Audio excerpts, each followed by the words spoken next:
नमस्कार, आप देख रहे हैं आप अभी तक। मैं हूं आपके साथ सपना मद्देसिया। इस वक्त हमारे साथ भीम आर्मी के राष्ट्रीय प्रवक्ता मौजूद हैं, सत्यपाल चौधरी जी। सर, आपका बहुत बहुत स्वागत है।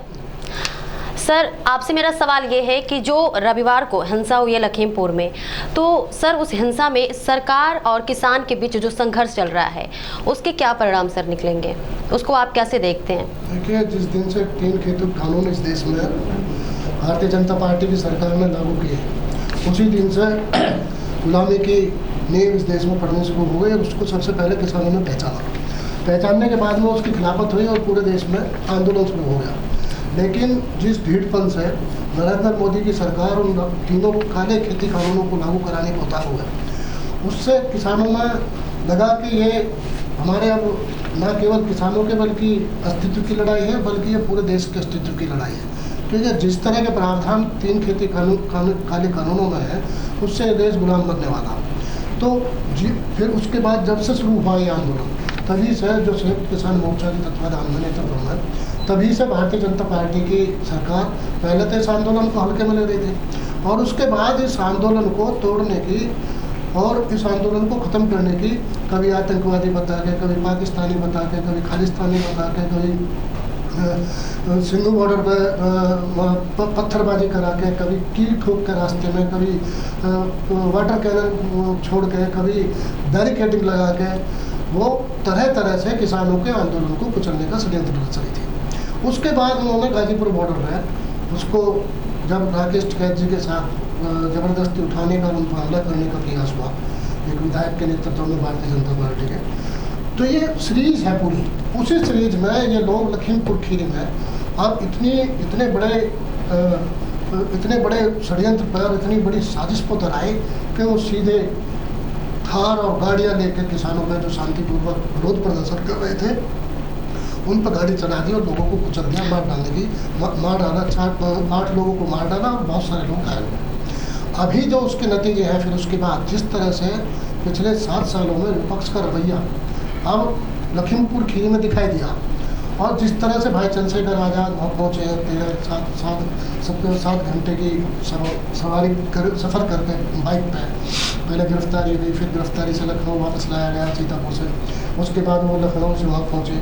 उसके बाद चाहे प्रियंका गांधी हो, चाहे अखिलेश यादव हो, चाहे शिवपाल जी हो, चाहे जयंत चौधरी हो, तमाम लोगों ने, और चाहे पंजाब के सीएम हो, चाहे। इसी पे मैं एक सवाल पूछ लेती हूँ, जैसे कि कल तमाम नेताओं को हिरासत में लिया गया, तो आपको लगता है कि कहीं ना कहीं लोकतंत्र आज खतरे में है?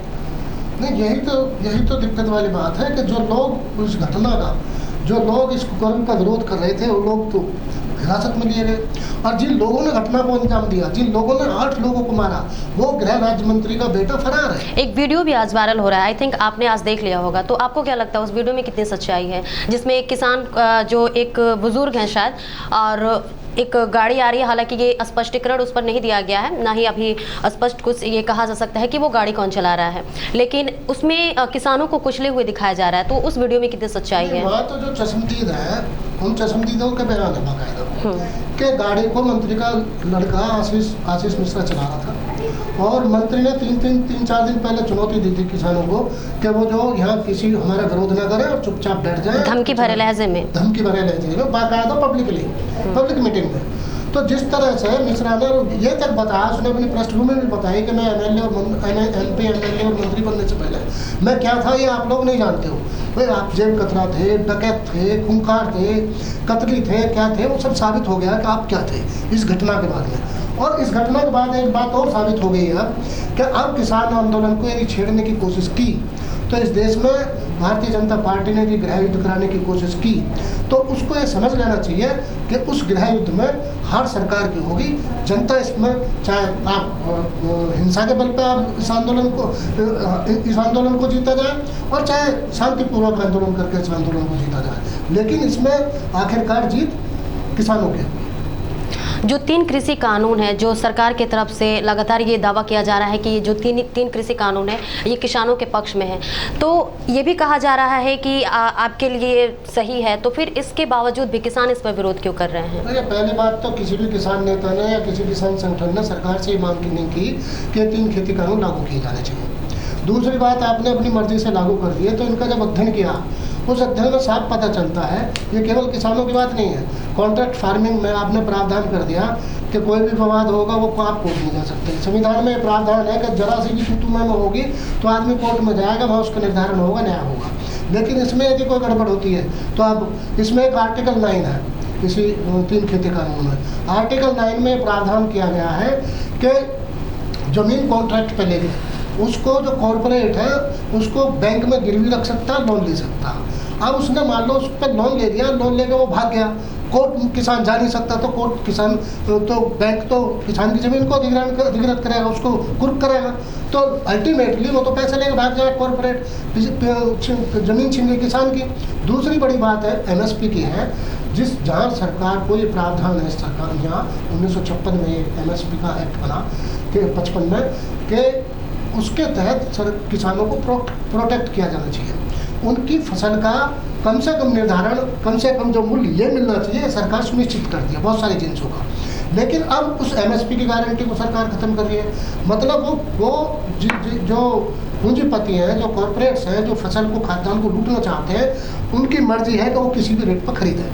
तीसरे जो सबसे बड़ी बात है, किसानों के अलावा भी जो आम उपभोक्ता है इस देश का, उसके लिए जो एमआरपी थी, एमआरपी 1955 में भी एक्ट बना एमआरपी के मैक्सिमम रिटेल प्राइस, इसे उपभोक्ताओं के हित में माना जाता था कि मैं आप ना तो एक लिमिट से ज़्यादा आप भंडारण कर सकते हैं, जमाखोरी कर सकते हैं, और ना एक लिमिट से ज़्यादा आप उसका रेट तय कर सकते हैं। तो उसमें जो आवश्यक वस्तु अधिनियम में धारा 3/5 का जो प्रावधान था, उसको सरकार ने ख़त्म कर दिया। मतलब अब आप कितना भी, कोई भी पूंजीपति कितना भी भंडारण कर सकता, कितनी भी जमाखोरी कर सकता, और उसको किसी भी रेट पर बेच सकता, और उसका नतीजा आना शुरू हो गया। अभी जो अडानी का तेल आया है, सरसों का तेल, वो 210 रुपये लीटर किलो है, और उसने एक कानून और बनवा लिया है कि अब खुले में कोई तेल नहीं बिकेगा, पाउच में और डिब्बे में तेल बिकेगा। इसका मतलब जो आम उपभोक्ता है वो महंगाई की मार खाने वाला है, और इस देश में गरीब की और आम मिडिल क्लास की और आम उपभोक्ता की रोटी को तिजोरी में बंद करने की साजिश है तीनों का। जो लखीमपुर में जो घटना हुई है उस पर जब बीजेपी से सवाल किया गया तो उसने वो भाजपा बोल रही है कि किसान आंदोलन कहीं ना कहीं कमज़ोर पड़ रही है, तो इस तरह से वो आरोप लगा रही है किसानों पर कि ये जो आंदोलन है वो कमज़ोर पड़ रही है, इस वजह से वो हिंसात्मक रवैया अब अपना रहे हैं किसान जो आंदोलन को और बढ़ावा देने के लिए। तो इस पर आप क्या कहेंगे? नहीं, हिंसा तो सरकार की तरफ से हुई है। मंत्री के बेटे ने जो हमारी जो गाड़ी लेके जो वो उसकी एक वीडियो और है जिसमें वो अपने घर से निकलता पिस्टल। आशीष मिश्र बोल रहे हैं कि वो कह रहे हैं, दावा कर रहे हैं कि उसमें उनके बेटे थे ही नहीं, वहाँ मौजूद ही नहीं थे। वो तो चशमदीद है वहाँ पे, वहीं उसी क्षेत्र के लोग हैं जो निगासन विधानसभा क्षेत्र है, जिस क्षेत्र में उसका भी घर है निगासन थाने में, वो सारे वहाँ के चशमदीद लोग हैं। उन्होंने वोट दिया उसको, मिश्रा को, और उस सीट पर वोट दिया है। ये जो खीरी की सीट है ये कुर्मी बाहुल सीट है, और उन्होंने अपने लोगों को छोड़ के, कुर्मी समाज के लोगों को छोड़ के, वहाँ 13 में से 9 बार कुर्मी समाज का आदमी जो एमपी बना, उन्होंने अपने लोगों को छोड़कर भारतीय जनता पार्टी के आदमी को, मिश्रा को जिताया, और उसका परिणाम ये अब सामने आया। तो वहाँ सब लोग जानते हैं, चेहरे से शक्ल से जानते हैं। फिर वीडियो आ रही है उसकी पिस्टल लोड करते हुए कि आज सबको उनको देखेंगे किसानों को। अरे तुम सत्ता का मतलब ये थोड़ी ना होता तुम जो पिस्टल लेकर लोगों पर सरेआम गोली चलाते गाजर मूली की तरह उन्हें काटते चले जाओगे। ये देश है, भारत है, भारत लोकतांत्रिक देश है, और इस देश में कितने लोग, कितने आतताई आक्रमणकारी आए हैं, उन सबको चाहे ताकत के बल पर, चाहे जनमत के बल पर लोगों को भागना पड़ा, झुकना पड़ा। तो आखिर ये किसान कब तक संघर्ष करते रहेंगे, आपको क्या लगता है? जब तक भारतीय जनता पार्टी और भारतीय जनता पार्टी की आरएसएस और ये मनुस्मृति लागू करने वाले लोग, ये जब तक सत्ता से बेदखल नहीं होंगे। उम्मीदें क्या हैं किसानों की, क्या लगता है? कुछ बेदखल होंगे, सत्ता से बेदखल होंगे, 22 में बेदखल हो जाएंगे। बस हमारा कहना केवल इतना है कि बिहार की तरह यहाँ कोई भी नेता ओवर कॉन्फिडेंस में ना रहे। बिहार में सब कुछ लग रहा था कि तेजस्वी यादव की सरकार बनेगी, और उनके पक्ष में माहौल था, बड़ी बड़ी रैलियां हो रही थी, उनके दफ्तर पर उन्हें होश नहीं था, इतनी गाड़ियां, इतने लोग आते थे। वही स्थिति अब अखिलेश यादव की है उत्तर प्रदेश में। लेकिन इस ओवर कॉन्फिडेंस में उन्हें अपने तमाम सहयोगियों को साथ लेकर और बड़ा मोर्चा बनाना चाहिए, ताकि भारतीय जनता पार्टी को नेस्तनाबूद किया जा सके, खत्म किया जा सके। यदि भारतीय जनता पार्टी इस देश में एक बार और हुकूमत में आ गई तो इस देश का संविधान खत्म हो जाएगा, इस देश में शिक्षा खत्म हो जाएगी, स्वास्थ्य खत्म हो जाएगा, चुनाव खत्म हो जाएंगे और ये देश चंद पूंजीपतियों का गुलाम बनकर रह जाएगा। ये भारतीय जनता पार्टी अडानी अंबानी की एजेंट है और ये लोग नई ईस्ट इंडिया कंपनी की इस देश में स्थापना कर रहे हैं। अगर आज़ाद समाज पार्टी की बात कर ले तो पहली बार विधानसभा चुनाव लड़ रही है, तो सवाल ये है कि वो अकेले उतर रही है मैदान में या फिर किसी पार्टी के साथ साझेदारी कर सकती है? नहीं, हमारा तो सोचना यह है कि हमें साझेदारी करनी चाहिए। अब ये नेतृत्व तय करेगा कि भाई किसके साथ होनी है साझेदारी और कैसे होनी है, क्योंकि हम नहीं चाहते कि किसी भी तरह से भारतीय जनता पार्टी को वाकओवर मिले और वो फिर से दोबारा से सत्ता में आए, सत्ता में आके इसी तरह की घटनाओं को अंजाम दे और इस देश के, इस प्रदेश के 24 करोड़ लोगों को गुलाम बनाने की साजिश रचे, उन्हें शिक्षा से महरूम रखें, नौकरी से महरूम रखें, उनके साथ जिस तरह के कोरोना काल में घटनाएं हुई हैं, लाशें गंगा नदी में बहती फिरी हैं, किस तरह से लोग पैदल चले, किस तरह से लोग भूख से मर गए, तड़प के मर गए, वो सारी चीज़ ना उनकी पुनरावृत्ति ना हो। हम लोगों की तो ये सोच है, बाकी हमारा राष्ट्रीय नेतृत्व जो तय करेगा उसी पे हम लोग काम करेंगे आगे। अगर बात कर ले बसपा प्रमुख मायावती की, तो हमेशा से कहा गया है कि वो आवाज़ उठाती रही हैं, दलितों की जो है पार्टी है।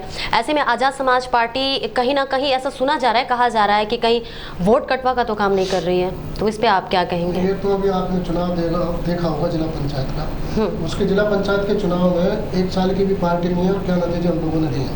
आज युवाओं को और मेहनतकश लोगों को और जो खासकर SC ST OBC और माइनॉरिटी के लोग हैं उन लोगों को आज सड़क पर संघर्ष करने वाला नेता चाहिए और एक कमरे में बैठ कर ट्वीट करके। और अभी देखा ना आपने सतीश मिश्रा जी किस तरह से जो वहाँ सवाल जवाब कर रहे हैं, लाओ जी पर्चा दे दो मैं नहीं जाऊँगा, वो वहाँ पर्चा ले रहे हैं सतीश मिश्रा जी, उनको भी हाउस अरेस्ट किया गया था। दूसरी तरफ भाई चंद्रशेखर आजाद थे, उन्होंने कहा कि मैं जाऊँगा रावल में किसानों के बीच में जाऊँगा, वो गए, उनको अरेस्ट किया गया सीतापुर में, वहाँ से सीतापुर से लखनऊ लाया गया, लखनऊ से बाइक पर बैठ के फिर दोबारा वहाँ पहुँचे लखनऊ के लिए, मतलब 7 घंटे के बाइक पर सफ़र करके वो दोबारा किसानों के बीच में पहुँचे। तो उनमें ललक है अपने लोगों के बीच पहुँचने की, अपने लोगों की आवाज़ उठाने की, उन्हें न्याय दिलाने की। और आज तमाम आवाम यही उम्मीद करती है कि उनका नेता उनके बीच में रहना चाहिए, उनकी दुख तकलीफ में उनके साथ खड़ा होना चाहिए। आज़ाद समाज पार्टी किन किन मुद्दों को लेकर उतर रही है चुनाव में? देखिए, हमारा सबसे पहला हमारा जो घोषणा पत्र है वो भारत का संविधान है। भारत के संविधान के एक आर्टिकल को हम इस देश में लागू करना चाहते हैं। उसमें प्रमुख रूप से ये सारी चीज़ें हैं, उसमें शिक्षा है, उसमें स्वास्थ्य है, उसमें न्याय है, उसमें सुरक्षा है, उसमें नारी सम्मान की बात है, उसमें रोजगार की बात है, उसमें तमाम जो सड़क यातायात परिवहन की है जो सरकार की जिम्मेदारी होती है, जो संविधान ने बराबरी की है और मानवतावाद की है, तमाम जो प्रावधान बाबा साहब ने भारत के संविधान में किए, उस संविधान की एक आर्टिकल को इस देश में लागू करना चाहते हैं ताकि मानवतावादी समाज की स्थापना की जा सके। चलिए सर, बहुत बहुत धन्यवाद हमसे बातचीत करने के लिए। तो हमारे साथ थे राष्ट्रीय प्रवक्ता आज़ाद समाज पार्टी के सत्यपाल चौधरी जी जिन्होंने तमाम सवालों के जवाब बड़ी ही गंभीरता के साथ रखा।